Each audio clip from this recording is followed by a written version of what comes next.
चलो बच्चों, ये प्रश्न को देखते हैं। तो प्रश्न में दे रखा है क्वांटम संख्याओं का निम्न समूह अधिकतम किसमें इलेक्ट्रॉन से संबंधित है। तो यहाँ पे n बराबर दे रखा है 3, l बराबर 1 और m बराबर दे रखा है -1। यहाँ पे 4 विकल्प दे रखा है A, B, C तथा D।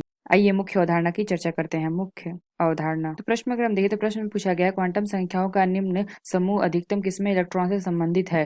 तो यहाँ से अगर हम देखें तो यहाँ पे क्या दे रखा है, n बराबर 3 दे रखा है। तो n बराबर 3 और यहाँ से अगर हम देखें तो यहाँ पे हमारा क्या होता है l। तो l हमारा क्या होता है, द्विघांसी संख्या जिसको हम l से प्रदर्शित करते हैं। तो यहाँ l बराबर दे रखा है 1। तो यहाँ से अगर हम देखें तो हमारा n होता है, इसमें अगर हम देखें तो ये हमारा क्या होता है, n l बराबर 0 हो सकता है, 1 हो सकता है या 2 हो सकता है।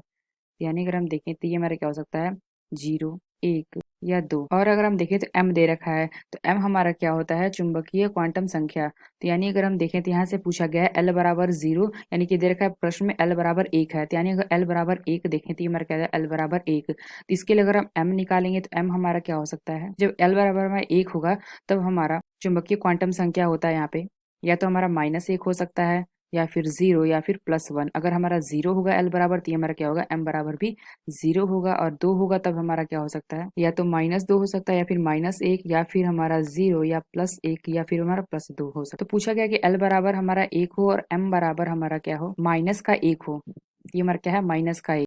तो इसके लिए अगर हम देखें तो जो हमारा -1 है चुंबकीय क्वांटम संख्या, इसमें अगर हम देखें तो इलेक्ट्रॉन हमारे किस में भरे जाते हैं, हुंड नियम से भरे जाते हैं। तो चक्रण क्वांटम संख्या हमारी यहाँ पे क्या होती है, या तो हमारा +1/2 होता है या फिर -1/2 होता है। तो यानी हमने ये देखा यहाँ से कि कक्षक 1 के लिए कक्षक की संख्या 1 हो तो कक्षक की संख्या अगर 1 है तथा प्रत्येक कक्षक में अधिकतम इलेक्ट्रॉन हमारे भरे जाते हैं तो हमारे हो सकते हैं 2 अधिकतम इलेक्ट्रॉन हमारे किस में भरे जाएंगे, तथा प्रत्येक कक्षक में अधिकतम इलेक्ट्रॉन हमारे भरे जाएंगे 2। तो यानी हमने क्या देखा यहाँ से कौन सा विकल्प हमारा सही होगा, जो हमारा डी विकल्प दे रखा है, यह विकल्प हमारा सही होगा। तो आशा करते हैं आपको समझ में आया होगा। धन्यवाद।